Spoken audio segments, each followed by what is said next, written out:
ጤና ይስጥልን ክብራትና ክብራን ተመልካቾቻችን እንደምን ውላችኋል። 7 ሰዓት ሆኖ ዜና ኢትዮጵያ ከመላ ኢትዮጵያ በምዕራፍ 2 ተመልሷል።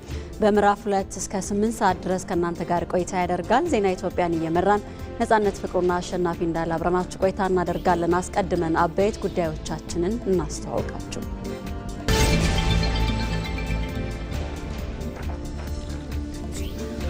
ሀገራዊ ምክክር ሁሉም አሸናፊ የሚሆንበትና ጠንካራና ዜጎቿ በጋራ ብሔራዊ ጥቅሟን የሚያስጠብቁላት ኢትዮጵያን ለመገንባት ሚናው የላቀ ስለመሆኑ ተጠቆመ።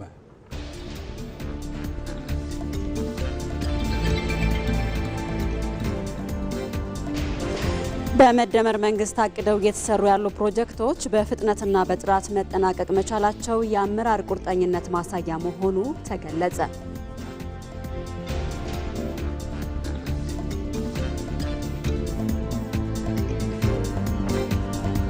የፍትህ ሚኒስቴር ቤት ሰርተን እናስረክባለን በማለት ማህበረሰቡን በሚያጭበረብሩ ተቋማትና ግለሰቦች ላይ ህጋዊ እርምጃ እየወሰደ መሆኑን አሳወቀ። ሚኒስቴሩ ይህን ያለው 6ኛው የህዝብ ተወካዮች ምክር ቤት 5ኛ ዓመት የሥራ ዘመን 7ኛ መደበኛ ስብሰባው ላይ ነው።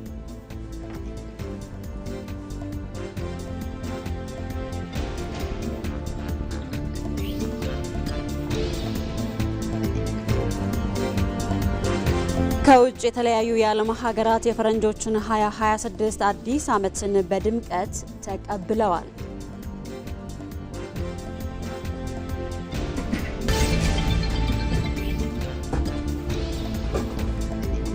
በስፖርት በአፍሪካ ዋንጫ በመጨረሻ ምድብ ጨዋታዎች አልጄሪያ፣ ኮት ዲቯር እና ካሜሮንን ጨምሮ 6 ሀገራት 16ቱን ተቀላቅለዋል።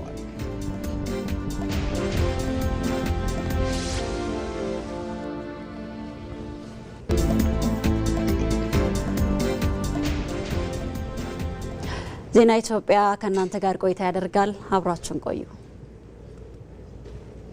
በዜና ኢትዮጵያ ቆይታ ስናደርግ ክብራትና ክብራን ተመልካቾቻችን ከዚህ ከዋናው ስቱዲዮ ከሚደርሷችሁ ዘገባዎች በተጨማሪ በቀጥታ መስመራችን ላይ ተቀላቅለው ደግሞ ተጨማሪ መረጃዎችን የሚያደርሱን ሪፖርተሮቻችንና እንዲሁም ደግሞ እንግዳም አለን። በዛሬው የአጀንዳ ጉዳያችን የምንመለከተው ወደ መጨረሻ ምዕራፍ ላይ የተሻገረውን ሀገራዊ ምክክር የተመለከተ ይሆናል። ለዚህ ደግሞ የሀገራዊ ምክክር ኮሚሽን ዋና ኮሚሽነር ፕሮፌሰር መስፍን አርያን ወደ በኋላ በቀጥታ መስመራችን ላይ የምናገኛቸው ይሆናል። በተጨማሪም 6ኛው የህዝብ ተወካዮች ምክር ቤት 5ኛ ዓመት የሥራ ዘመን 7ኛ መደበኛ ስብሰባውን አካሂዷል። የፍትህ ሚኒስቴርም የተለያዩ የሥራ አፈጻጸሙንም ተመልክቷል። የተነሱ ሀሳቦች ምንድናቸው የሚለውን ባልደረባችን ፍሬህይወት ረታ ቆየት ብላ መረጃዎችን የምታጋራን ይሆናል። በሌላ በኩል ደግሞ የፖሊሲ ጥናት ኢንስቲትዩት በኢንዱስትሪ ፓርኮችና ልዩ ኢኮኖሚ ዞኖች አፈጻጸም የዘርፉ ተግዳሮቶችና የፖሊሲ አንድምታዎች ላይ ያካሄደውን ጥናት የሚመለከታቸው የዘርፉ አካላት በተገኙበት እያቀረበ ይገኛል። ጥናቱን የተመለከተችው ደግሞ ብሩክታይት አስራት ነች። ወደ በኋላ እሷም ተጨማሪ መረጃ የምታደርሰን ይሆናል። አብራችሁን ቆዩ።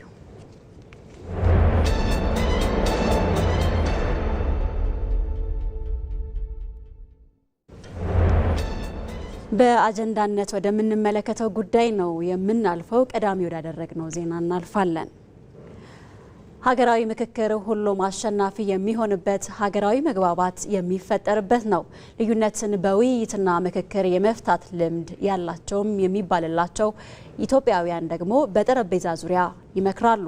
ይህንን ጉዳይ መነሻ በማድረግ ባልደረባችን ወንደሰን አፈወርቅ ተከታዩን ዘገባ አዘጋጅቷል። በኢትዮጵያ ከውይይት አዳራሾች ይልቅ ዱር ገደሉ የልዩነት መፍቻዎች ሆነው ቆይተዋል። የሀሳብ ልዩነቶችን ለመፍታት ከውይይት ይልቅ ቃታ ምርጫ ሆኖ ብዙ ውድ ልጆቿንም በልቷል። በዜጎች መካከል ያሉ የሀሳብ ልዩነቶች፣ አለመግባባቶችን በውይይት የሚፈቱበት መንገድም በሀገሪቱ ሳይታዩ መቆየታቸው አሊያም ደግሞ መጨናገፋቸው ብዙ ችግሮችንም ወልዷል። እናም ይህንን በዘላቂነት መፍታት የሚያስችል መንገድን ዜጎች ሲሹም ቆይተዋል። ይህ አካሄድ ያበቃ ዘንድ ልዩነቶች በውይይት ተፈተው ህዝቡም ረፍትን ያገኝ ዘንድ የሀገራዊ ምክክር ተጀምሯል።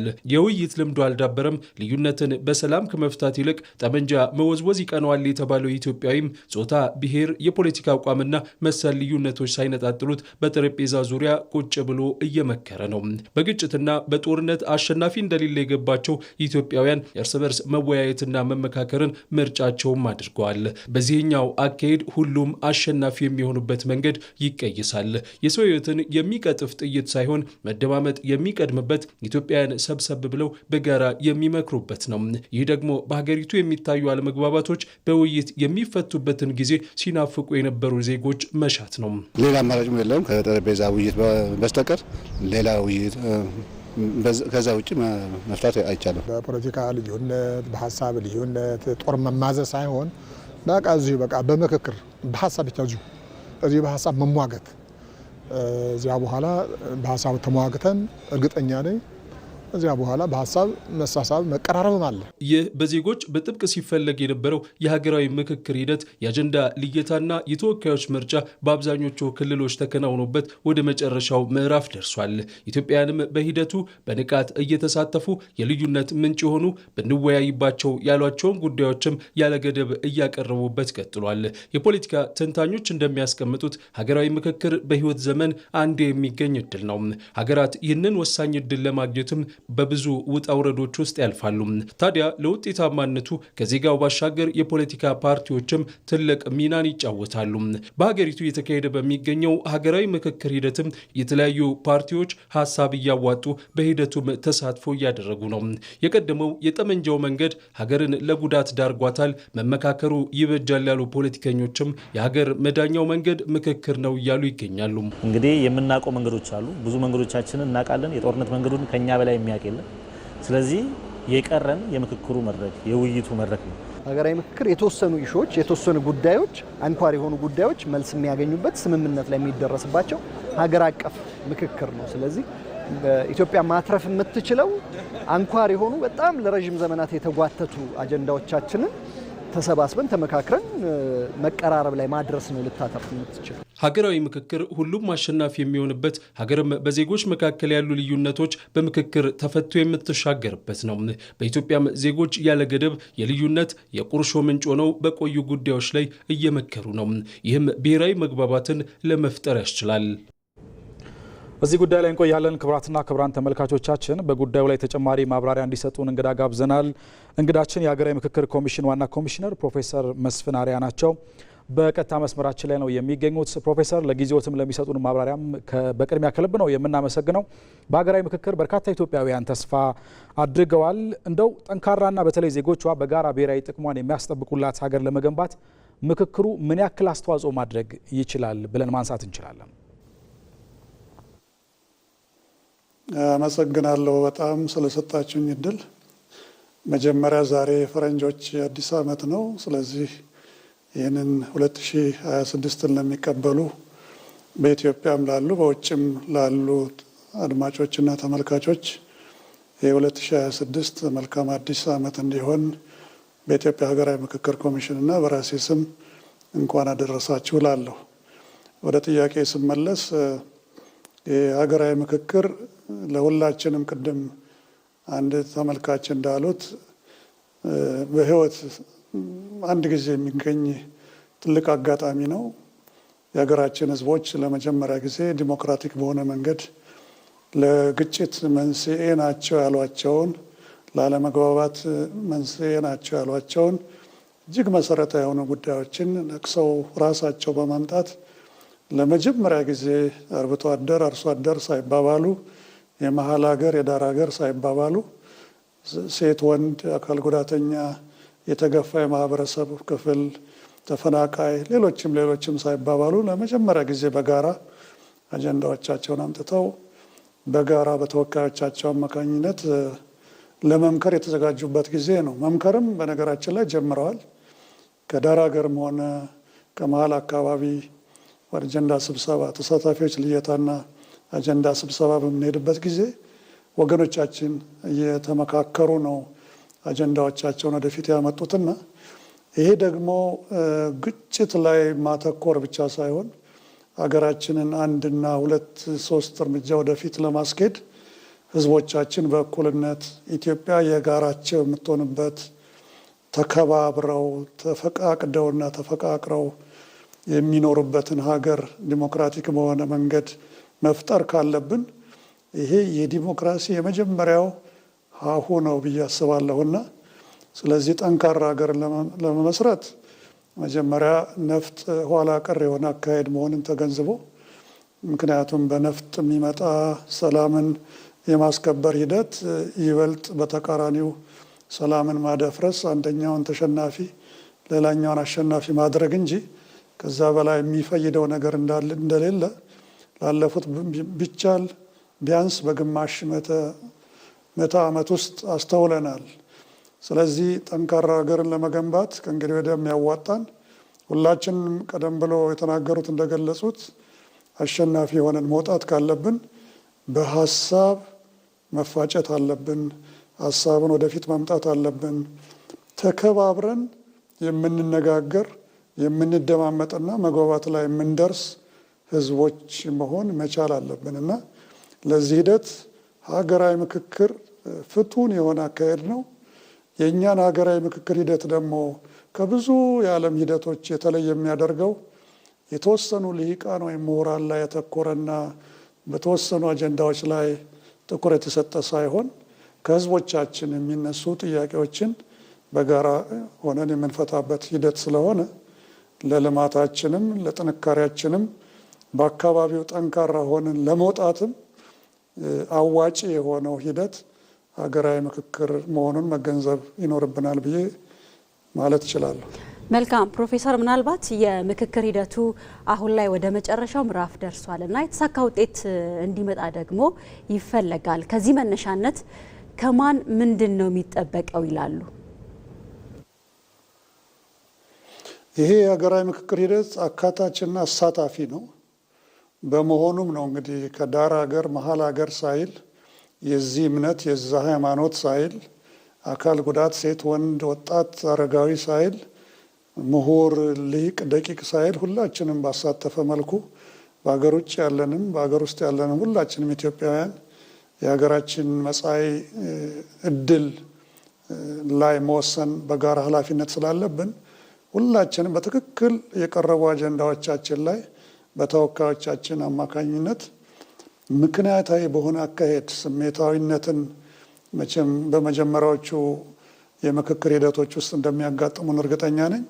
ቀስ በቀስ ግን በመከባበር በመነጋገር ወደ መግባባት ሂደት ውስጥ መግባት ይኖርብናልና በዛ ሂደት ውስጥ ይሄ ትልቅ የሀገራዊ ፕሮግራም የሁላችን መሆኑን በመገንዘብ ታጣቂ የፖለቲካ ፓርቲ ወይም ከዚህ ወይም ከዛ ወገን ሳንል ሁላችንም አንድም የምታደርገን ኢትዮጵያ የምትባለው ሀገራችን ስለሆነች እቺ ኢትዮጵያ የምትባል ሀገር ደግሞ ለሁላችንም እኩል እናት መሆን ስለሚገባት ባህላችንን፣ ትውፊቶቻችንን፣ እምነቶቻችንን፣ ሃይማኖቶቻችንን ሁሉንም በጋራ ሆነን ወደፊት አምጥተን ትርክቶቻችንን፣ ታሪኮቻችንን በሚያግባባን መልኩ ቀርጸን የምንሄድበት አካሄድ ስለሚሆን ከሁላችንም ብዙ ይጠበቃል።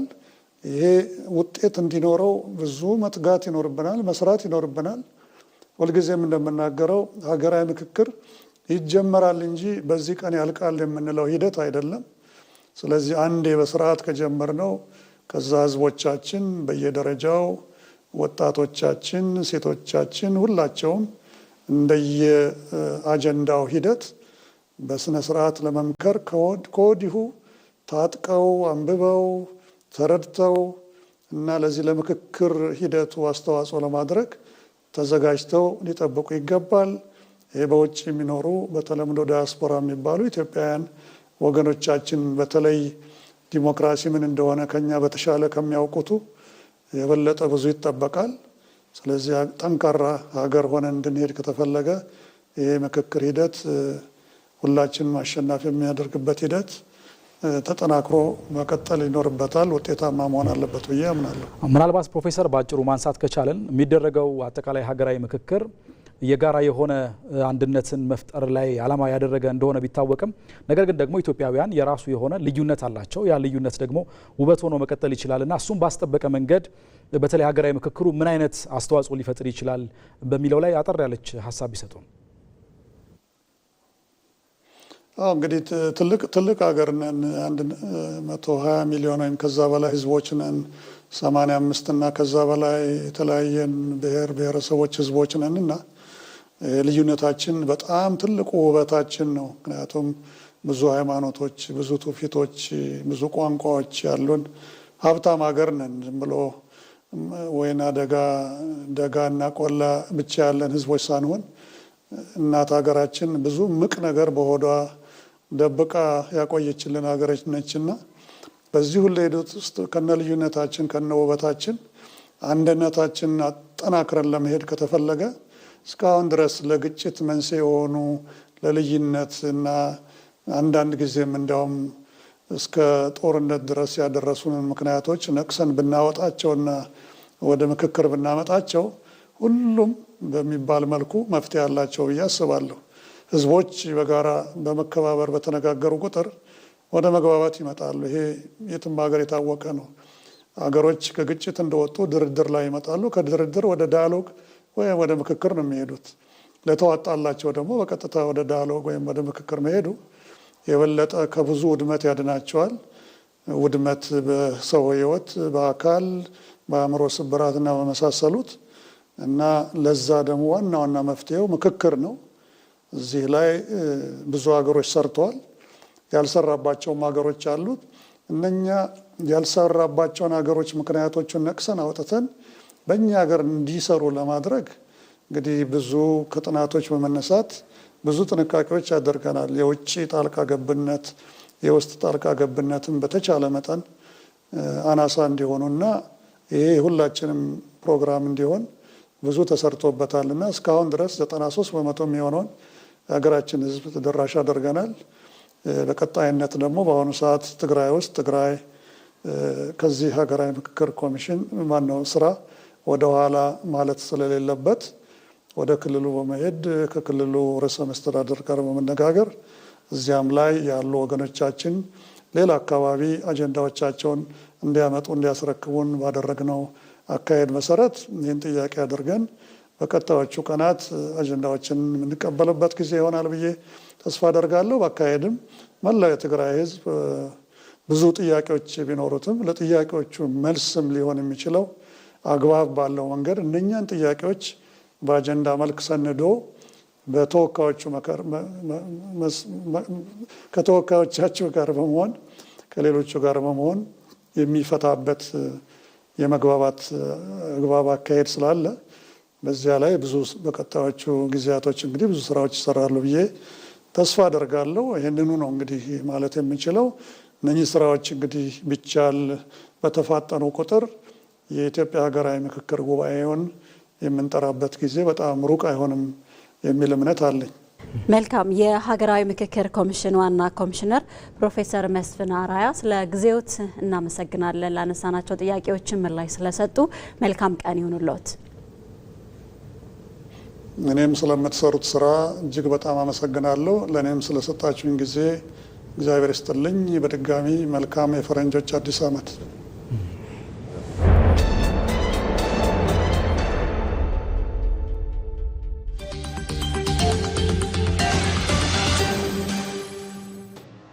ኢትዮ መልህቅ ኢትዮጵያን ከባህር በር ለማራቅ የተወጠነው ሴራ እየከሸፈ ነው።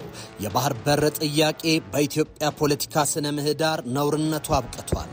ዓለም ለኢትዮጵያ የባህር በር ጥያቄ ዕውቅና እየሰጠ ነው። ኢትዮጵያ ዙሪያ ገባዋን ለመክበብ የተደረገው ጥረት ኢትዮጵያ ከበባውን በመክበብ አምክነዋለች። እንዴት? ኢትዮ መልህቅ ዛሬ ምሽት ከ3 ሰዓት ጀምሮ በኢትዮጵያ ቴሌቪዥንና በኢቢሲ.ስትሪም ላይ ጠብቁን።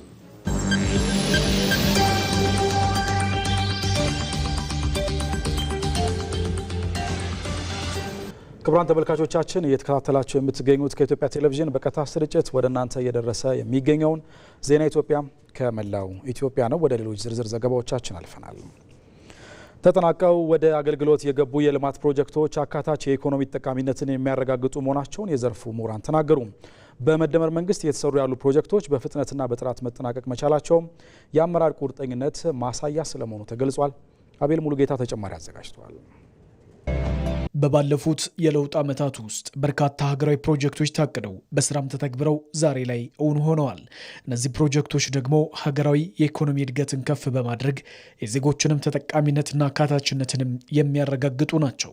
በመደመር መንግስት እውን ከሆኑ በርካታ ፕሮጀክቶች መካከል የቱሪዝም ሀብት ገጽታን የሚያጎሉ በገበታ ለሀገር፣ በገበታ ለሸገር እንዲሁም ገበታ ለትውልድ የተሰሩ በኮሪደር ልማት በአዲስ አበባና በበርካታ የክልል ከተሞችም ተግባራዊ የሆኑ ብሎም የወንዝ ዳርቻ ልማቶች ከብዙ በጥቂቱ የሚነሱ ናቸው። የፕሮጀክት አፈጻጸም ትግበራቸው ጥራትና ፍጥነት ደግሞ የኢትዮጵያን የቀደመ አቅዶ የመፈጸም ክፍተት ትርክት ቀያሪም ሆነዋል።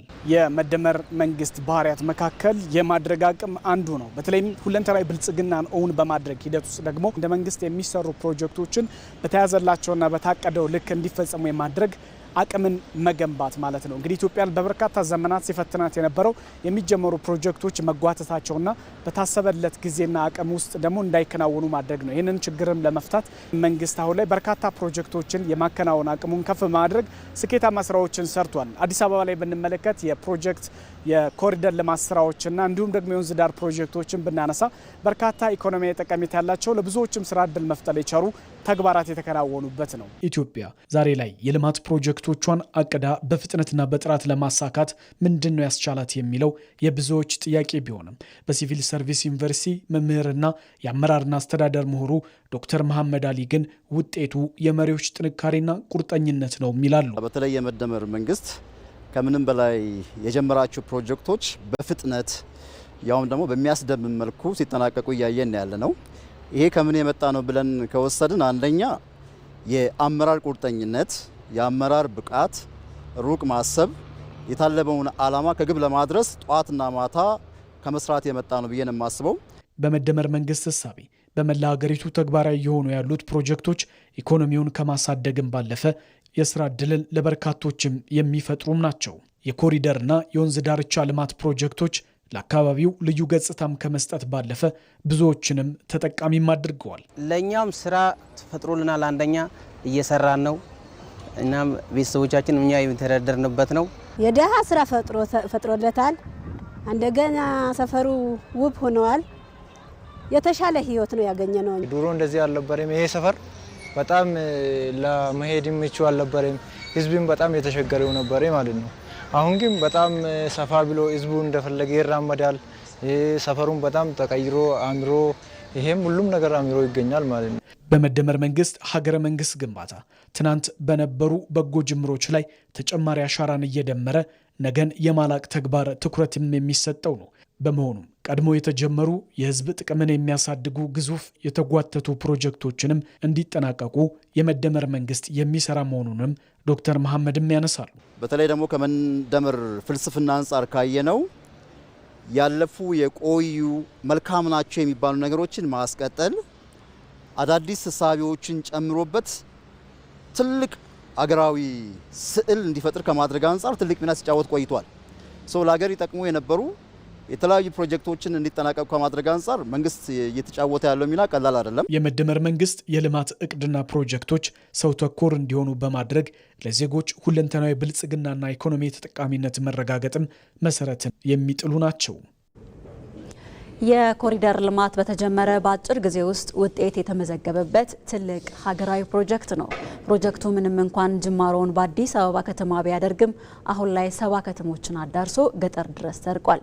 በዚህም ከተሞችን ከማስዋብ ባለፈ ለበርካታ ዜጎች የስራ ዕድልን መፍጠር ችሏል። ይህንን ጉዳይ መነሻ በማድረግ ባልደረባችን ሰናይት ብርሃኔ ተከታዩን ዘገባ አዘጋጅታለች። በተጀመረ በአጭር ጊዜ ውስጥ አስደናቂ ውጤት የታየበት የኮሪደር ልማት ከተሞችን ውብ፣ ጽዱና ለነዋሪዎች ምቹ የማድረግ ዓላማን ይዞ በስፋት እየተከናወነ ይገኛል። ከተማንና የከተማ የኑሮ ደረጃን በሚገባው ልክ ለማስቀመጥ የኮሪደር ስራ ልማት ዋነኛ ግብ ነው። ከአዲስ አበባ ተነስቶ በመላው ኢትዮጵያ እየተስፋፋ የሚገኘው ይህ የኮሪደር ልማት ከከተሞች አልፎ ገጠር ድረስ ዘልቋል። የኮሪደር ልማት በኢትዮጵያ ምን አይነት ውጤቶችን እያስገኘ ነው? እንመለከተዋለን።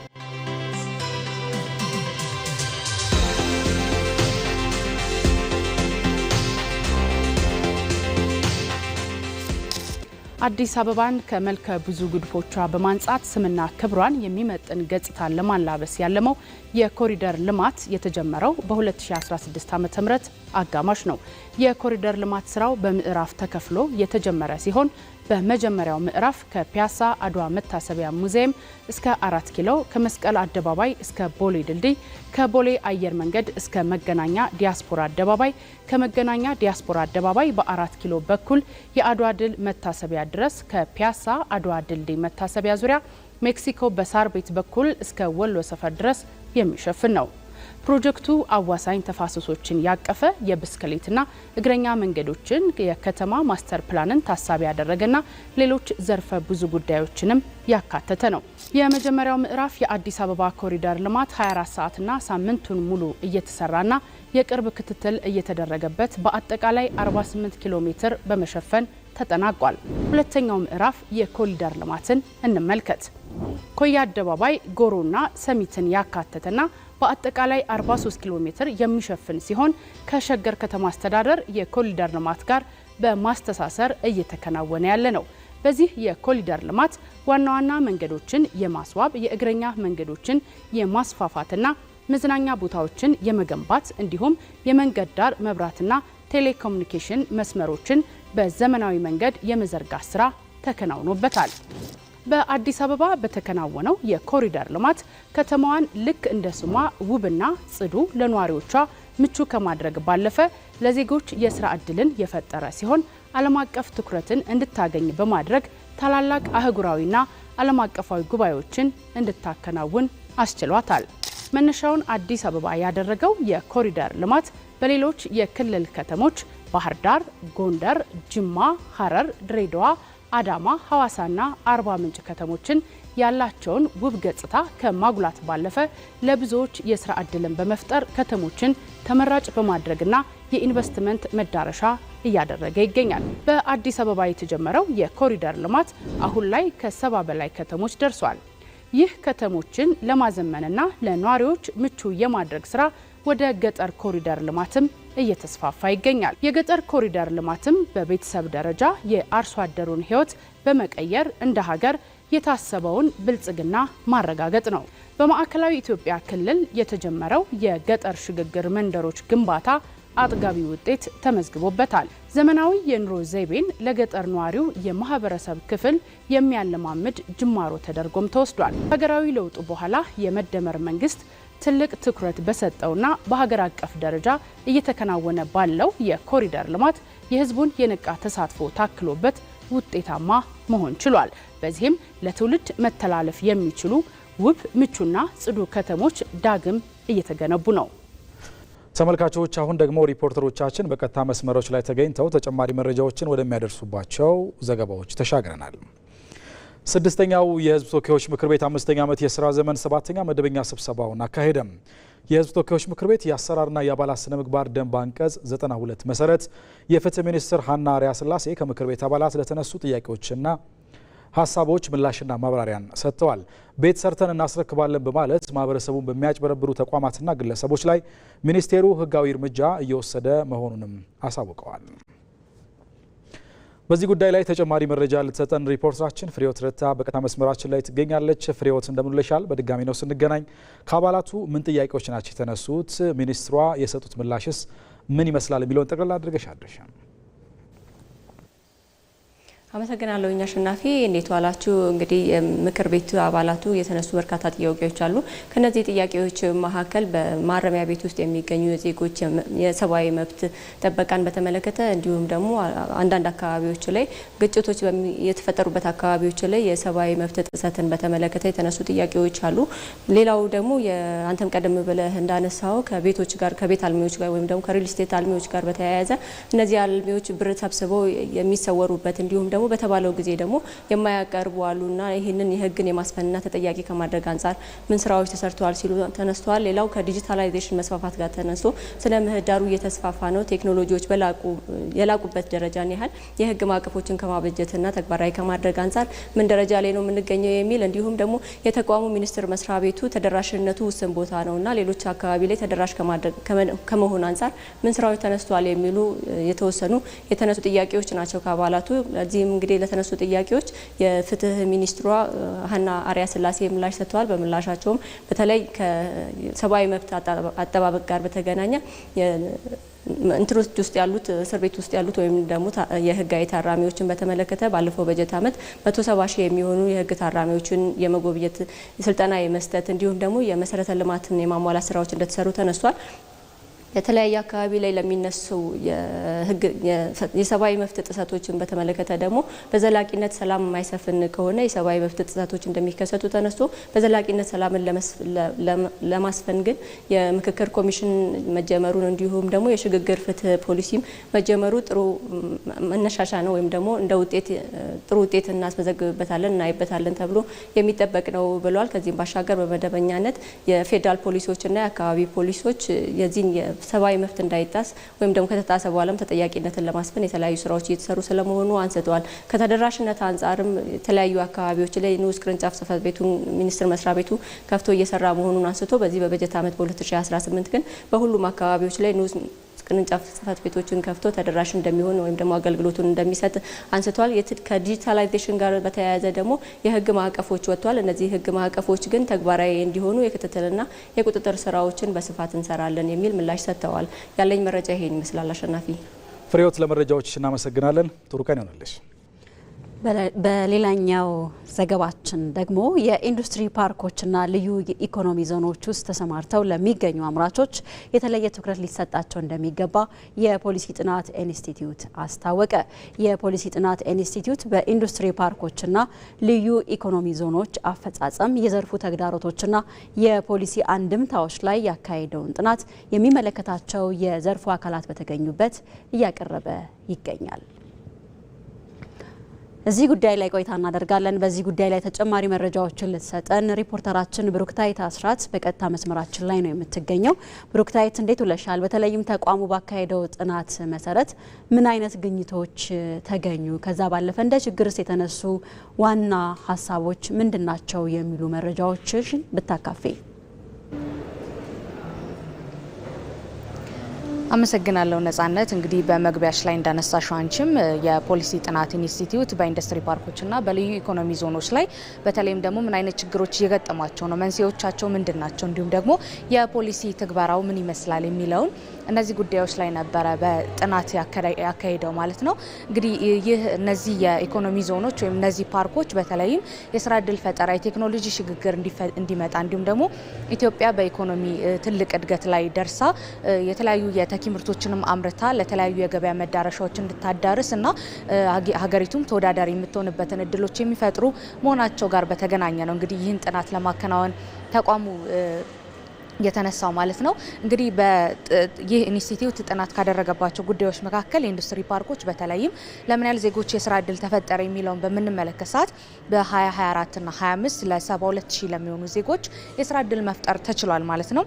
ከዛ ባሻገርም በዚህ በኢንዱስትሪ ፓርኮች በ2023 እና 24 ደግሞ 0.07 ቢሊዮን ዶላር በኤክስፖርት አስተዋጽኦ አበርክተዋል። በተኪ ምርት ደግሞ ስንመለከት 2 ሚሊዮን ዶላር ያክል በተኪ ምርት ላይ ተሰማርተው እንደሚገኙ ነው የተነገረው ማለት ነው። እነዚህ ፓርኮች ታዲያ ምን አይነት ችግሮች ገጠሟቸው፣ ምን አይነት ችግሮች ነበሩባቸው የሚለውን ደግሞ ስናነሳ በተለይም ደግሞ የውጭ ባለሀብቶችና የሀገር ውስጥ ባለሀብቶች ወይም ኢንቨስተሮች በዚህ ፓርኮች ውስጥ የሚገኙት በጥምረት ባለመስራታቸው ምክንያት የቴክኖሎጂ ሽግግር አለመኖሩን የቴክኖሎጂ ክፍተት መኖሩን ነው ያነሳው ተቋሙ። ከዛ ባሻገር እንግዲህ በዚህ ፓርኮች ውስጥ ተቀጥረው የሚሰሩ ሰራተኞች ክፍያ ዝቅተኛ ከመሆኑ ጋር በተገናኘ እነዚህ ሰራተኞች ፓርኮችን ጥለው በመሄድ የስራ ክፍተት እንዲፈጠር እንዲሁም ደግሞ የምርታማነት እንዲቀንስ እየተፈጠረ ይገኛል። ከዚህ ባሻገር እንግዲህ የጥሬ ዕቃ አጠቃቀም ነው። 5% ብቻ የሚሆኑት ኢንቨስተሮች ናቸው እንግዲህ የሀገር ውስጥ ጥሬ ዕቃ የሚጠቀሙት። ሌሎቹ አብዛኞቹ 95% የሚሆኑት ከውጭ በሚገባ ጥሬ ዕቃ ነው የሚጠቀሙትና ይህም እንደ አንድ ክፍተት የተነሳ መሆኑ ነው የተነገረው። ከዛ ባሻገር እነዚህ ኢንዱስትሪ ፓርኮች እንግዲህ ተብሎ የተሰናዱ ፖሊሲዎች አሉ። እነዚህ ፖሊሲዎች ታዲያ ወደ ትግበራ ስላልገቡ ወደ ትግበራ ሲገቡ ግን መካተት አለባቸው ወይም ደግሞ እነዚህ ነጥቦች ቢነሱ ጥሩ ነው መካተት አለባቸው ብሎ ኢንስቲትዩቱ ያነሳቸው ነጥቦች ነበሩ። በተለይም በእነዚህ ኢንዱስትሪ ፓርኮች ውስጥ የሚሰማሩ ኢንቨስተሮች ማንነታቸው ምን ዘርፍ ላይ ነው የሚሰማሩት፣ እንዲሁም ደግሞ አዋጭነታቸውና የገበያ ሁኔታቸው ምን ይመስላል፣ ምን አይነት ምርት ላይ ነው የሚሰማሩት የሚለውን በስፋት መመልከት አስፈላጊ እንደሆነ አንስተዋል። ከዛ ባሻገር እንግዲህ የውጭ ባለሀብትና የሀገር ውስጥ ባለሀብቶች የቴክኖሎጂ ሽግግር እንዲመጣ በጋራ የሚሰሩበት መድረክ እንዲመቻችን በፖሊሲ ማዕቀፉ ላይ እንዲቀመጥ ነው ያነሳው። ከዛ ባሻገር እንግዲህ የፋይናንስ ድጋፍ ከመንግስት እንዲደረግም አንስተዋል። አማራጭ ገበያዎች የሚታዩበት ሁኔታዎች ለምሳሌ አሁን በቅርቡ በኢትዮጵያ የተጀመረው የአፍሪካ ነጻ ንግድ ቀጠና አለ። እነዚህ አንደኛው የተለያዩ ሀገራት መዳረሻዎች የሚያሰፋበት ሁኔታ እንዳለ ሆኖ ከዚህ በተጨማሪ ደግሞ የምርቶችን የሚዳረስበት ወይም ደግሞ ምርቶች የሚሄዱበትን ቦታ ቁጥር መጨመር አስፈላጊ እንደሆነ ነው ያነሱት። ከዛ ባሻገር አንዱ ፓርክ ከአንደኛው ፓርክ ጋር በጋራ መስራት እንዳለባቸው የእውቀት ሽግግር የክህሎት ሽግግር እንዲመጣ በስፋት መሰራት እንዳለበት ነው የተጠቆመው ማለት ነው። ስለዚህ እነዚህን ስራዎች ከተከናወኑ ኢትዮጵያ የምትደርስበት የብልጽግና መንገድ ላይ እንዲሁም ደግሞ በኢኮኖሚም ከፍተኛ ደረጃ ላይ እንድትመጣ እንዲሁም ደግሞ ተወዳዳሪነቷን የምትጨምርበት የቴክኖሎጂ ሽግግር የሚመጣበት ሁኔታዎች የሚፈጠሩበት ይሆናል ብሎ ነው እንግዲህ ኢንስቲትዩቱ በጥናቱ በመድረኩ ያነሳው ማለት ነው። ብሩክታይት አስራት ስለ መረጃዎችሽ እናመሰግናለን። ክቡራን ተመልካቾቻችን ዜና ኢትዮጵያ እንደቀጠለ ነው። ካፍታ ቆይታ በኋላ ስንመለስ የተለየ ሀሳብና ተሰጥኦ ያላቸውን ሰዎች የሚያሰባስብን አንድ ማህበር እናስተዋውቃችኋለን።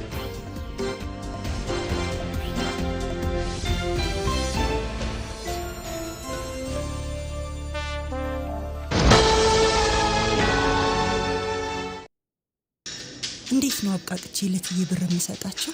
ዶሮ ብገዛ፣ ሽንኩርት 10 ኪሎ፣ እንቁላል 30፣ የልጆች ልብስ ብገዛ ይሄም አይበቃ። በዓላት ደስታም ኃላፊነትም ይዞ ይመጣል። እንቁላሉ ይቆይ፣ ቂቤ 1 ኪሎ፣ ሽንኩርት 5 ኪሎ፣ ዶሮ ብገዛ እንደዚህም አይሆንም። የልጆች ልብስ ቢቀርስ ለትዬስ? ለገና በዓል ከውጭ ሀገራት በኢትዮ ዳይሬክትና በካሽጎ እንዲሁም በዓለም አቀፍ የገንዘብ አስተላላፊ ድርጅቶች በኩል ገንዘብ ሲላክሉ ለስጦታው እኛም ተጨማሪ ስጦታ አለን።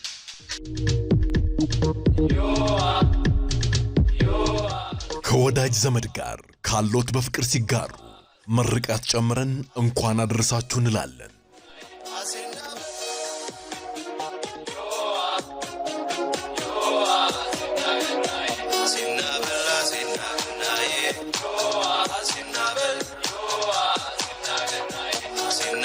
መልካም የገና በዓል።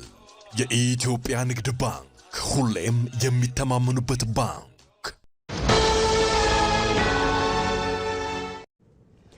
ዜና ኢትዮጵያ ላይ ትገኛላችሁ ተመልካቾቻችን፣ አብራችሁን ስለሆናችሁ እናመሰግናለን። በዝርዝር ወደምንመለከተው ጉዳይ እናልፋለን። የመደመር መንግስት የግብርናው ዘርፍ ከቤተሰብ ፍጆታ አልፎ ገበያ ተኮር ምርቶችን በብዛትና በጥራት እንዲያመርት ትኩረት ሰጥቶ እየሰራ ይገኛል። ኢትዮጵያ በ2018 ዓ.ም ልታስመዘግበው ያቀደችውን የኢኮኖሚ እድገት ለማሳካት የግብርናው ዘርፍ ትልቅ ድርሻ እንደሚኖረውም ይጠበቃል። ለመሆኑ የግብርናው ዘርፍ ባለፉት የለውጥ ዓመታት ምርትና ምርታማነትን በማሳደግ ረገድ ምን ደረጃ ላይ ይገኛል? ይህንን ጥያቄ መነሻ በማድረግ ሰናይት ብርሃኔ ተጨማሪ መረጃ አዘጋጅታለች። ሀገራዊ ለውጡን ተከትሎ እየተሰሩ ባሉ ዘርፈ ብዙ ስራዎች በተለያዩ ተቋማት ላይ አመርቂ ውጤት መመዝገብ ተችሏል። ከነዚህ ዘርፎች አንዱ ደግሞ ግብርና ነው። ግብርና ለዘመናት የኢትዮጵያ የኢኮኖሚ እድገት የጀርባ አጥንት ሆኖ የቆየ ሲሆን አሁንም ድረስ አስተዋጽኦ የጎላ ነው። በመደመር መንግስት እይታ በግብርና ዘርፍ ከቤተሰብ ፍጆታ ባለፈ ገበያ ተኮር ምርቶችን በአይነት በምርትና በብዛት በጥራት በማምረት ምርታዊ ለውጥ ማስመዝገብ ተችሏል። በመደመር መንግስት እሳቤ በኢትዮጵያ ባለፉት 10 ዓመታት የተሰራው የግብርና ልማት በአነስተኛ የገበሬ ማሳ ላይ ያተኮረ ነበር። የግብርና ልማቱ ትርፍ ምርት ማምረት ባያስችልም የቤተሰብ የነፍስ ወከፍ ገቢን በማሳደግ ረገድ ለውጥ አሳይቷል። ነገር ግን የግብርናው ዘርፍ ከቤተሰብ ፍላጎት ተሻግሮ የገበያና የኢንዱስትሪውን ፍላጎት ማሟላት የሚያስችል ትርፍ ምርት እንዲያመርት ማድረግ አስፈላጊ መሆኑን ጠቅላይ ሚኒስትር አብይ አህመድ በመጽሐፋቸው ላይ አንስተዋል። ኢትዮጵያ በ2017 ዓመተ ምህረት በ9.2 በመቶ የኢኮኖሚ እድገት ያስመዘገበች ሲሆን በ2018 ዓመተ ምህረት ደግሞ 10.2 በመቶ የኢኮኖሚ እድገት ለማስመዝገብ አቅዳ እየሰራች ትገኛለች። በ2017 የግብርና ዘርፍ የ7.3 በመቶ እድገት አስመዝግቧል። በ2018 ደግሞ የ7.8 በመቶ እንደሚያስመዘግብ ይጠበቃል። በ2017 የ9 ወር አጠቃላይ የሰብል ምርት 610 ሚሊዮን ኩንታል የተሰበሰበ ሲሆን በ2018 ሩብ ዓመት 242 ሚሊዮን ኩንታል ተሰብስቧል። ከዚህ ውስጥ ሰብል 74.7 ሚሊዮን ኩንታል ሲሸፍን በሆልቲካልቸር 167 ሚሊዮን ኩንታል ተገኝቶበታል። የስንዴ ልማትን ስንመለከት በ2016-17 የምርት ዘመን 122 ሚሊዮን ኩንታል የተመረተ ሲሆን አምና በ9 ወራት ብቻ 155 ሚሊዮን ኩንታል ለማምረት ተችሏል። አምና በ9 ወር በስንዴ ልማት የተሸፈነው 3.5 ሚሊዮን ሄክታር ሲሆን ዘንድሮ በሩብ ዓመቱ 4.34 ሚሊዮን ሄክታር መሬት በዘር ተሸፍኗል። የውጭ ምንዛሬን ከማስገኘት አኳያ ከፍተኛ አስተዋጽኦ ያላቸው የቡና፣ የጥራጥሬ፣ የቅባት እህሎችና የአበባ ምርቶች ከዓመት ዓመት ጥሩ ውጤት እየተገኘባቸው ሲሆን አዳዲስ የመስኖ ፕሮጀክቶችን ወደ ስራ በማስገባት ቴክኖሎጂን በመጠቀም የኩታ ገጠም እርሻን በማስፋፋት ምርትና ምርታማነትን ለመጨመር አምና በ9 ወራት በተከናወነ ስራ 11.8 ሚሊዮን ሄክታር መሬት ሲሸፈን ዘንድሮ በሩብ ዓመቱ 12.3 ሚሊዮን ሄክታር በኩታ ገጠም ተሸፍኗል። አምና በአጠቃላይ በዘር የተሸፈነው መሬት 23.7 ሚሊዮን ሄክታር ሲሆን ዘንድሮ 26.3 ሚሊዮን ሄክታር ለመሸፈን እየተሰራ ነው። በማር፣ በወተት፣ በአሳና በስጋ ምርት ላይም በተሰሩ ስራዎች የምርት ጭማሪ ሊያድግ ችሏል። ግብርናውን ለማሻገር አቅሞችን አውቆ አሰባስቦና አከማችቶ የግብርናውን ትራንስፎርሜሽን ማረጋገጥ አስፈላጊ መሆኑን የመደመር መንግስት ያምናል። ኢትዮጵያም የምግብ ሉዓላዊነቷን ለማረጋገጥ ከተማውንና ገጠሩን ባማከለ መልኩ የከተማ ግብርናና የሌማት ትሩፋት ላይ አተኩራ በመስራት ላይ ትገኛለች። በገጠር ግብርና ላይ ብቻ ተንጠልጥሎ የነበረው አቅርቦትም በከተማ ግብርና ስራ እንዲታገዝ እየተሰራ ነው። ሳራ ሳህለስላሴ የምግብ ሉዓላዊነትን ማረጋገጥ ለሁለንተናዊ የሀገር እድገት መሰረት መሆኑ ይታመናል። በአካላዊም ይሁን በአእምሯዊ እድገቱ የዳበረ ትውልድን ለመገንባትም እንደ ሀገር የምግብ ሉዓላዊነት ማረጋገጥ ግድ ይላል። ለዚህ ነው ኢትዮጵያ ንቁና ተወዳዳሪ ዜጋን ለመፍጠር የምግብ ዋስትና ጥያቄ መፍታት ላይ አተኩራ በመስራት ላይ የምትገኘው። የከተማም ይሁን የገጠሩን የቤተሰብ ምግብ ፍላጎት ለማሟላት ሀብትን በአግባቡ መጠቀም እና የተሟላ ምግብ ፍላጎትን ማረጋገጥ የሚያስችል ልምምድም በመገንባት ላይ ነው። ሌማትን እንኳን እንደ ማሳያ ብንወስድ ኢትዮጵያ ለመጀመሪያ ጊዜ ግራንድ ፓረንት የሚባል ነገር በዶሮ ምርት ውስጥ የጀመረችበት፣ በብዙ ቁጥር የእንቁላል ምርት ያደገበት፣ የወተት ምርት ያደገበት፣ በአርቲፊሻል ኢንሰሚኔሽን እየተስፋፋ ያለው የላሞች የማራባት ዘዬ በሰው 66 ሊትር የነበረውን የወተት ፍጆታ ወደ 88 ከፍ አድርጎታል። በማር በአሳ ከፍተኛ ለውጦች አሉ። የከተማ ግብርናና የሌማት ትሩፋትን በአዲስ አበባ ከተማ ከተጀመረው የትምህርት ቤትም ሆነ የማህበረሰብ አቀፍ ምገባ አገልግሎት ጋር አስተሳስሮ የመስራት ጅማሮም ይስተዋላል። 2012 የምገባ አገልግሎት ቢጀመርም ከአመት አመት በጣም ቁጥሩ እየጨመረ የመጣበት ሁኔታ ነው ያለው። በትምህርት ቤቶቻችን ላይ የተለያዩ አዝዕርት፣ የእንስሳት ተዋጽኦዎች የሚሰሩበትና የምገባ ፕሮግራሙን የሚደግፉበት ሁኔታዎች ናቸው ያለው ማለት ነው። ይህም በምግብ እጥረት ምክንያት ከትምህርት የሚቀሩም ሆነ የትምህርት አቀባበላቸው ዝቅተኛ የሆነ ተማሪዎችን ለመታደግ ያገዘ መሆኑን ይነገራል። የሌማት ትሩፋት የምግብ ዋስትናን ከማረጋገጥ ባለፈ የምግብ ሉዓላዊነትን እስከ ማረጋገጥ የሚሻገር እሳቤ መሆኑንም የሚያሳይ ነው። ሀገር አቀፍ የፈተና ውጤት በምናይበት ጊዜ ከጊዜ ወደ ጊዜ እየጨመረ የመጣበት በ2017 እንኳን በምንመለከትበት ጊዜ 8ኛ ክፍል ወደ 88% ወደሚቀጥለው ክፍል ያለፈበት፣ 6ኛ ክፍል 94% ወደ ቀጣዩ ክፍል ያለፈበት ሁኔታ ከዚህ ፊት ባለው ትሬንድ እንደዚህ አልነበረም ማለት ነው። አንደኛ የማለፊያ ውጤቱ በጣም ዝቅተኛ ነው። ሁለተኛ የሚያልፉ ተማሪዎች ቁጥርም በዚህ ደረጃ ያልነበረበት ነውና ለዚህ ውጤት መምጣት አንዱ ተጽዕኖ ወይም ደግሞ አዎንታዊ ተጽዕኖ እያሳረፈ ያለው ምገባው ነው ብለን ነው የምንወስደው። አገልግሎቱ የስነ ምግብ ባለሙያዎችን ያሳተፈ መሆኑም ተማሪዎች በአካላዊም ይሁን በስነ አእምሯዊ እድገት ጠንካራ እንዲሆኑ ታስቦ እየተሰራ መሆኑን የሚያመላክት ነው። የኒውትሪሽን ባለሙያ ተሳትፎበት ነው ሜኖቹ የሚዘጋጁት። በየክፍል ደረጃው አንድ ተማሪ ማግኘት ያለበት የምግብ ይዘት ንጥረ ነገር ምን መሆን አለበት የሚለው በጥናትም ጭምር ተደግፎ የሚዘጋጅበት ሁኔታ ነው ያለው። ዘንድሮ የፍራፍሬም የእንስሳት ተዋጽኦዎችም እንዲያገኙ በማድረግ የበለጠ አካላዊና አእምሯዊ እድገታቸው የተሻለ እንዲሆን ለማድረግ የሰራንበት ሁኔታ ነው ያለው። ይህ የተጀመረው የሌማት ትሩፋትና የግብርና ልማት ስራ እንደ ሀገር የአመጋገብ ስርዓትን በማስተካከል ጠንካራ ሀገርን ለመገንባት የሚያስችል ልምምድ ነው። በቀዳማይ ልጅነት ላይ የምናውለው መዋለ ነዋይ ወጪ ሳይሆን የወደፊት ኢትዮጵያ ኢንቨስትመንት ነው ሲሉ የማዕከላዊ ኢትዮጵያ ክልል ምክትል ርዕሰ መስተዳደር አንተነህ ፍቃዱ ተናገሩ። በማዕከላዊ ኢትዮጵያ ክልል የቀዳማይ ልጅነት እድገት ያለበትን ደረጃ የሚያሳይ የመነሻ ዳሰሳ ጥናት ይፋ ተደርጓል። በወራቤ ከተማም በዚህ ጉዳይ ላይ ውይይት ተካሂዶበታል። ህይወት አበበ በጉዳዩ ላይ ተጨማሪ ዘገባ አዘጋጅታለች። የቀዳማይ ልጅነት ልማት ለሀገር እድገት መሰረታዊ ነው። ህጻናትም በትምህርታቸው የተሻሉና በስነ ምግባር የታነጹ እንዲሆኑ ያለው አበርክቶ ከፍተኛ ነው። በማዕከላዊ ኢትዮጵያ ክልል የቀዳማይ ልጅነት ልማት ደረጃን የሚያሳይ የጥናት ግኝት ላይ ውይይት ተደርጓል። ጥናቱ በአፍሪካ የቀዳማይ ልጅነት ልማት ማዕከል፣ በዋቻሞ ዩኒቨርሲቲና በማዕከላዊ ኢትዮጵያ ክልል በጋራ የተዘጋጀ ሲሆን በክልሉ የቀዳማይ ልጅነት እድገት ያለበትን ደረጃ የሚጠቁም መሆኑም ተመላክቷል። የክልሉ ህጻናት ከ3 ዓመት እድሜ በታች አሉ ከዓለም አቀፍ መስፈርት ጋር ወይም ደግሞ በእነሱ እኩያዎች ጋር ካሉ ሲታዩ ምን ይመስላል የሚለውን አይተናል ከእድገት ሁኔታ አንጻር። ስለዚህ በክልሉ ውስጥ ከ5ቱ ህጻናት ከ3 ዓመት በታች ያሉት 2ቱ ከሚጠበቀው የእድገት ምዕራፍ በታች ናቸው የሚለውን አመላክቷል። ስለዚህ ቁልፍ ስራ ያስፈልገዋል ማለት ነው። እንግዲህ መቀንጨር በሀገር ደረጃ ሰፊ ስራ እየተሰራ ነው።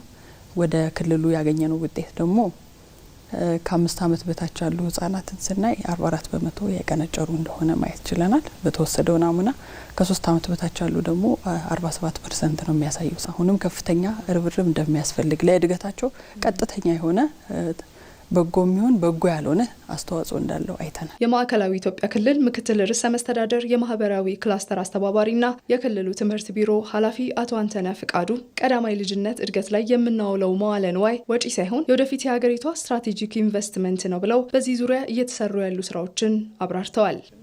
በአጠቃላይ በቀዳማይ ልጅነት ላይ የተሟላ አገልግሎት መስጠት እንድንችል አንድ ቅድመ አንደኛ ትምህርት ቤት ለአንድ መንደር የሚል ኢኒሼቲቭ ቀርጸናል። በአሁኑ ሰዓት ከ2149 ቅድመ አንደኛ ትምህርት ቤቶች አሉን።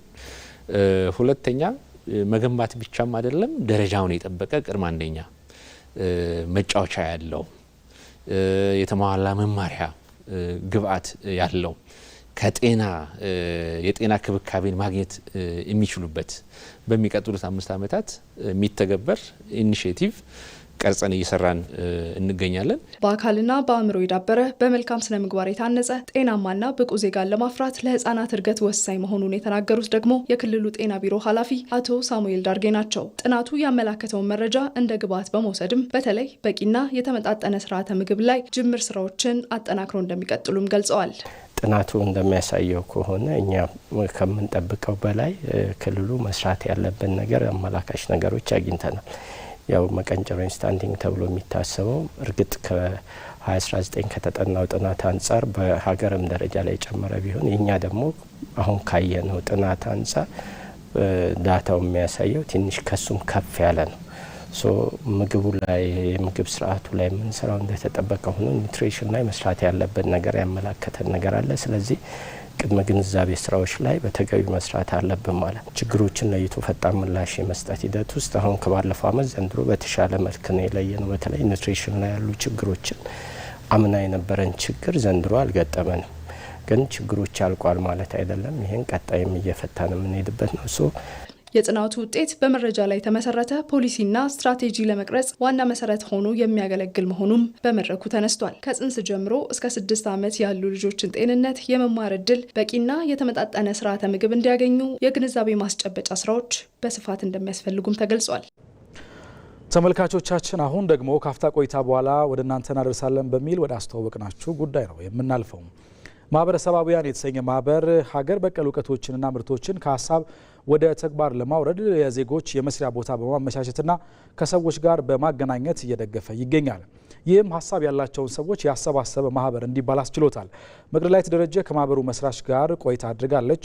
ከራስ አንደበት እንከታተለው። ደራሲ ጤንነት ሰጠኝ እባላለሁ። የኢትዮጵያ ሀገር በቀል እውቀቶችን ተመራማሪና የማህበረሰባውያን መስራችና የቦርድ ሰብሳቢ ነኝ። ለአንድ ሀገር ትልቅ መሰረታዊ ጉዳይ ሆኖ የሚገኘው ሀሳብ ነው። ያው ሀሳብ ነው እንግዲህ በኋላ ግዝፈት አግኝቶ ብዙ ነገሮችን መሆን የሚችለው። ስለዚህ በሀሳብ ደግሞ ልዕልና ላይ ከፍታ ላይ ሊደርሱ የሚችሉ ሰዎች በዚች ሀገር ላይ አሉ። እንደነዚህ አይነት ሀሳብ ታላላቅ ሀሳብ ወደ ተግባር ሊተሸጋገር የሚችል ታላላቅ ሀሳብ ያሏቸውን ሰዎች በአንድ ማህበር ውስጥ በማሰባሰብና ውጤታማ የሆነ ነገር ለሀገር ወደሚጠቅም ደረጃ ላይ ለማምጣት የሚያስችልበትን መስመር ለመዘርጋት ብለን ነው ማህበረሰባውያን ሲቪክ ማህበር ያቋቋም ነው። አባላቶቹ ብዙ ናቸው። ያው በተለያየ ዘርፍ ላይ ያሉ ግማሾቹ ከዚሁ ከማህበር ውስጥ አቅፈው የሚገኙ ናቸው። አንዳንዶቹ ደግሞ ከማህበሩ ውጭ ሆነው ድጋፍ ማድረግ የሚችሉ ናቸው። ስለዚህ በአጠቃላይ ሲታሰብ ግን ከሁሉም የሙያ ዘርፍ ማለት እንችላለን። ከእጽዋቱም ዘርፍ ላይ ማንሳት እንችላለን። ደራሲያኖች እዚህ ውስጥ አሉ። የሸክላ ስራዎች፣ ሀገር በቀል የሆኑ እውቀቶች ላይ አሉ። በቆዳ ስራ ላይ የሚሰማሩ አሉ። ሀሳቢያንም ደግሞ እንደዚሁ አሉ። ትልልቅ ሀሳቦችን ማፍለቅ የሚችሉ ሰዎች አንድ ላይ ተሰባስበውበት አሉ። እዚሁ ኢትዮጵያ ውስጥ ብቻ የተመሰረተን ብቻም ሳይሆን ከኢትዮጵያም ውጭ ላይ ሰሜን አሜሪካ ላይ እንደዚሁም አውሮፓ ላይ እንደዚሁ ደግሞ አባላቶች አሉ።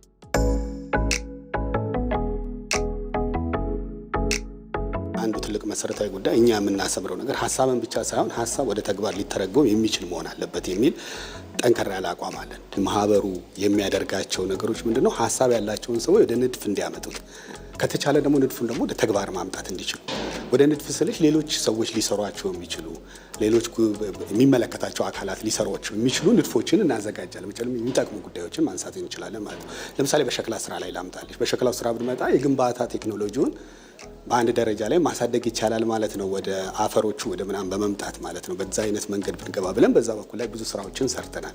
በማዳበሪያዎች ማንሳት እንችላለን። ከውጪ በሚመጡትን ማዳበሪያዎች ሀገር በቀል ከሆኑት እጽዋቶች ጋር በማቀላቀል እንዴት አድርጎ ውጤት ማምጣት ይቻላል የሚል ደግሞ ሌላው ክፍል አለ። ለምሳሌ ሀገሪቷ ያላትን ሀብትና ንብረቶች ምናምን እንመልከት። ያላትን ሀብት ብንመለከት ኢትዮጵያ በሸንኮራ አገዳ በኩል ላይ ከፍተኛ አቅም አላት።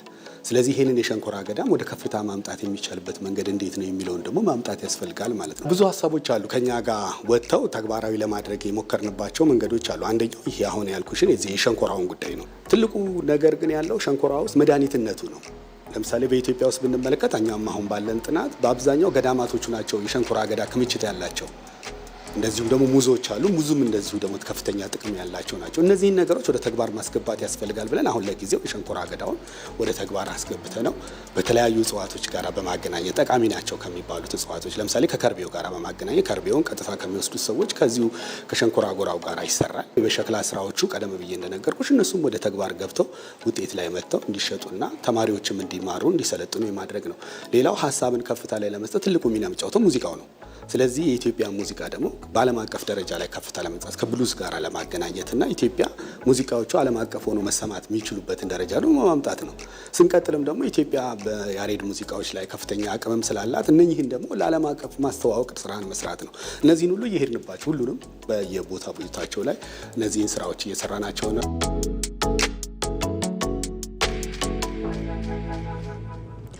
ተመልካቾች አሁን ደግሞ ወደ ውጭ ዜና እናልፋለን።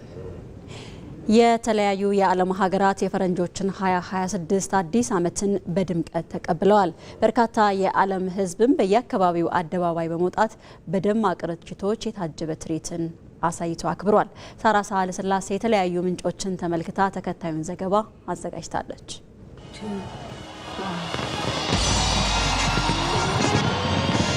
የፈረንጆቹ አዲስ ዓመት በተለያዩ የዓለም ሀገራት በድምቀት ተከብሯል። ሀገራቱ እንደየሰዓት አቆጣጠራቸው እኩለ ሌሊት ላይ ዓመቱን አንድ ብለው ጀምረውታል። ወደ ዋና ዋና መንገድና አደባባዮች በመውጣትም በደማቅ ርችቶች ፍንዳታ አክብረውታል። የተለያዩ ሀገራት አዲስ ዓመትን ሲቀበሉ ባህላቸውንና ቤተሰባዊ መቀራረብን በሚያሳይ መልኩ ነው።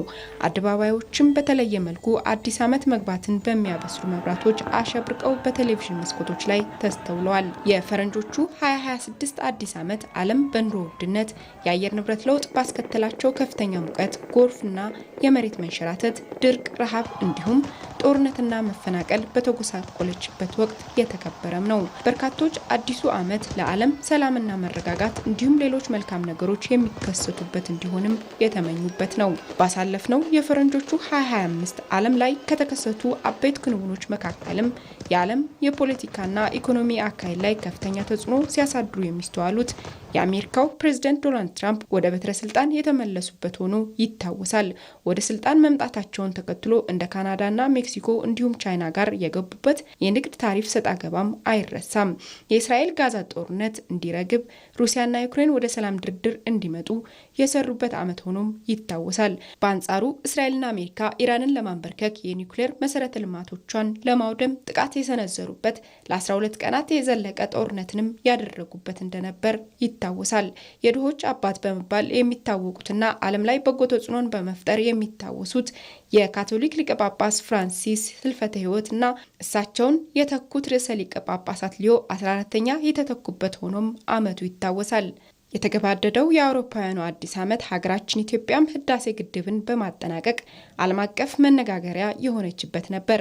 ሌላው በቅርቡ የሚታወስ ዓለም አቀፍ መነጋገሪያ የነበረው ደግሞ በአውስትራሊያ ሲድኒ በዓላቸውን ሲያከብሩ የነበሩ አይሁዳውያን ላይ ጥቃት ተሰንዝሮ 15 እስራኤላውያን መገደላቸው ነው።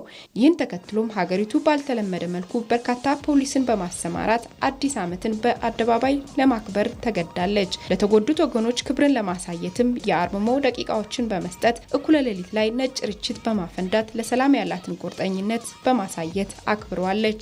አዲስ ዓመት የተቀበሉት የሲድኒ ነዋሪዎችም በፖሊስ ታጅበው ያከበሩት የመጀመሪያው በዓላቸው ሳይሆን አይቀርም ነው የተባለው። ለበርካታ ዓመታት በጦርነት ጉስቁልና ያሳለፈችው ሶሪያም አዲስ አገዛዝን ካገኘች ወዲህ ጥንታዊ ከተማቸው በሆነው ደማስቆ ሶሪያውያን ተሰባስበው በዓሉን አክብረውታል። በርካታ ቱሪስቶች በሚጎርፉባት ዱባይም የበዓሉ ታዳሚያን የርችቶች ፍካትን የተመለከቱት በዓለም ረጅም ከሆነው ህንፃ ላይ ነው። ትዕይንቱ በተለያዩ መብራቶችና ሙዚቃ እንዲሁም የውሃ ርጭት ያሸበረቀም ነበር። የሆንግ ኮንግ ነዋሪዎችም አዲስ ዓመትን አደባባይ ወጥተው በተለያየ ትዕይንት በድምቀት አክብረውታል። ቻይናውያን ደግሞ የዓለም መለያቸው በሆነው በቻይና ግንብ ተሰባስበው በድምቀት አዲስ ዓመትን ተቀብለውታል። ሰዎች ከቤተሰቦቻቸው ጋር የሚያሳልፉበት ይህ የአዲስ ዓመት ቅበላ እንደ ደቡብ ኮሪያ፣ ሳኦል፣ ጃፓን፣ ኢንዶኔዥያ ያሉ የኤስያ ሀገራትም በመንገድ ላይ ዳንስና ትዕይንት የተከበረ ሲሆን እንደ ኒውዮርክ ያሉ የአሜሪካ ከተሞችና ሌሎች የዓለም ሀገራትም በተለያዩ ትዕይንቶች ታጅበው በድምቀት አዲስ ዓመትን አክብረውታል። የሀገራት መሪዎችም የእንኳን አደረሳችሁ መልካም ምኞት መልእክታቸውን ለዜጎቻቸው አስተላልፏል። የዓለም ሕዝብም ሰላምና መረጋጋትን ተስፋ አድርጎ 2026 አዲስ ዓመትን አንድ ብሎ መቁጠር ጀምሯል። በመጨረሻም ስፖርት። የአፍሪካ ዋንጫ የምድብ የመጨረሻ ጨዋታዎች ትናንት ሲጠናቀቁ ጥሎ ማለፉን የተቀላቀሉ ሀገራት ተለይተዋል። በመጨረሻ ምድብ ጨዋታዎች አልጄሪያ፣ ኮትዲቯርና ካሜሮንን ጨምሮ 6 ሀገራት 16ቱን ተቀላቅለዋል። በአጠቃላይ የምድብ ጨዋታዎች 87 ግቦች ተቆጥረዋል። ነጻነት ጫን ያለው በዝርዝር ተመልክቶታል። በሞሮኮ አስተናጋጅነት በደማቅ ሁኔታ እየተከናወነ የሚገኘው 35ኛው የአፍሪካ ዋንጫ የምድብ ጨዋታዎችን አጠናቆ አላፊና ተሰናባች ሀገራትን ለይቶ ከጥሎ ማለፉ ደርሰዋል። ትናንት ምሽት የመጨረሻዎቹ የምድብ ጨዋታዎች ሲደረጉ በምድብ 5 አልጄሪያ ኢኳቶሪያል ጊኒን 3-1 በመርታት 100% ስኬታማ በመሆን ምድቡን በመሪነት አጠናቃ ጥሎ ማለፉን ተቀላቅላለች። ቤላይድ፣ ቻሊና ማዛ የአልጄሪያን የአሸናፊነት ግቦችን አስቆጥረዋል። በ2019 ለመጀመሪያና ለመጨረሻ ጊዜ የመድረኩን ዋንጫ ያሳካችው አልጄሪያ በጥሎ ማለፉ ከዲሞክራቲክ ሪፐብሊክ ኮንጎ የፊታችን ማክሰኞ ትጫወታለች። በምድቡ በተደረገው ሌላኛው ጨዋታ ቡርኪና ፋሶ ሱዳንን 2-0 ስታሸንፍ ትራውሬ ኳሲ የአሸናፊነት ግቦቹን ለሀገሩ አስገኝቷል። በዚህም ቡርኪና ፋሶ በ6 ነጥብ ሁለተኛ በመሆን ጥሎ ማለፉን ስትቀላቀል፣ ተሸናፊዋ ሱዳን በ3 ነጥብ ምርጥ ሶስተኛ በመሆን 16ቱን ተቀላቅላለች። በዚህም በርስ በርስ ጦርነት ሰላሟን ማረጋገጥ ያልቻለችው ጎረቤት ሀገር ሱዳን ቅዳሜ ዕለት ከሴኔጋል ወደ ሩብ ፍጻሜ ለማለፍ ስትጫወት ቡርኪና ፋሶ ማክሰኞ ዕለት ከኮት ዲቯር ትገናኛለች። በመጨረሻው ምድብ 6 ተጠባቂዎቹ ሀገራት ኮት ዲቯርና ካሜሩን ተጋጣሚዎቻቸውን በማሸነፍ ምድቡን በበላይነት አጠናቀዋል። በውድድሩ ደካማ ጊዜን ካሳለፈችው ጋቦን ጨዋታዋን ያደረገችው ኮት ዲቯር በካንጋና በዋንጋ ግቦች 2-0 ስትመራ ቆይታ ክራስ ጉሳንዳና ባዞማና ቱሬ ባስቆጠሩት የሁለተኛ አጋማሽ ግቦች 3-2 በማሸነፍ ምድቡን በ7 ነጥብ እየመራች አገባዳለች። አሰልጣኝ ኤመርሰን ፋዬ ወሳኝ ተጫዋቾቻቸውን በማሳረፍ የአምና ክብራቸውን ለማስጠበቅ ጥሩ ጉዞን ማድረግ ችለዋል። በምድቡ ትልቅ ትኩረት ያገኘው የሞዛምቢክና የካሜሩን ጨዋታ በካሜሩን 2-1 አሸናፊነት ተጠናቋል። ኔኔ በራስ ላይና ኮፋኔ ተጨማሪዋን ኳስ ለካሜሩን አስገኝቷል። በውጤቱም የ3 ጊዜ የክብሩ ባለቤት ኮት ዲቯር ከቡርኪና ፋሶ ስትገናኝ 5 ጊዜ ዋንጫውን ያሸነፈችው ካሜሩን ከደቡብ አፍሪካ የፊታችን እሁድ ትጫወታለች። ምርጥ ሶስተኛ ሆና ያለፈችው ሞዛምቢክ ሰኞ ዕለት ከናይጄሪያ የጥሎ ማለፍ ጨዋታዋን ታደርጋለች። ማሊ ከቱኒዚያ፣ ሞሮኮ ከታንዛኒያ፣ ግብጽ ከቤኒን ሌሎች የጥሎ ማለፍ ጨዋታዎች ናቸው። በጥቅሉ በ6ቱ ምድቦች በተደረጉ 18 ጨዋታዎች 87 ግቦች ተቆጥረዋል። ሁሉንም ጨዋታዎችን ያሸነፈችው ናይጄሪያ 8 ግቦችን በማስቆጠር ቀዳሚ ስትሆን ሴኔጋል፣ ግብጽና አልጄሪያ ደግሞ አንዳንድ ግቦች ብቻ የተቆጠረባቸው ሀገራት ናቸው። ተሰናባቾቹ ዩጋንዳ፣ ቦትስዋናና ጋቦን 77 ግቦች የተቆጠረባቸው ሲሆን ቦትስዋናና ኮሞሮስ ደግሞ አንድም ግብ ያላስቆጠሩ ሀገራት ናቸው። የአፍሪካ ዋንጫው የጥሎ ማለፍ ጨዋታዎች ከቅዳሜ እስከ ማክሰኞ ባሉት ቀናት ይካሄዳል። ተመልካቾች ከኢትዮጵያ ቴሌቪዥን በሁለት ምዕራፎች ወደ እናንተ ሲደርስ የቆየው ዜና ኢትዮጵያ ከመላው ኢትዮጵያ ተጠናቋል። አብራችሁን ስለነበራችሁ እናመሰግናለን። ዜና ኢትዮጵያን እየመራን ነጻነት ፍቅሩና አሸናፊ እንዳለ ከእናንተ ጋር ቆይታ አድርገናል። የዜና ኢትዮጵያ አዘጋጅ ብሩክ ተስፋዬ፣ ዳይሬክተራችን ገዛይ ዳዲና መላው ስቱዲዮና የስርጭት ባለሙያዎችም ከኛ ጋር ቆይታ አድርገዋል። ጥሩ ቀን ይሁንላችሁ።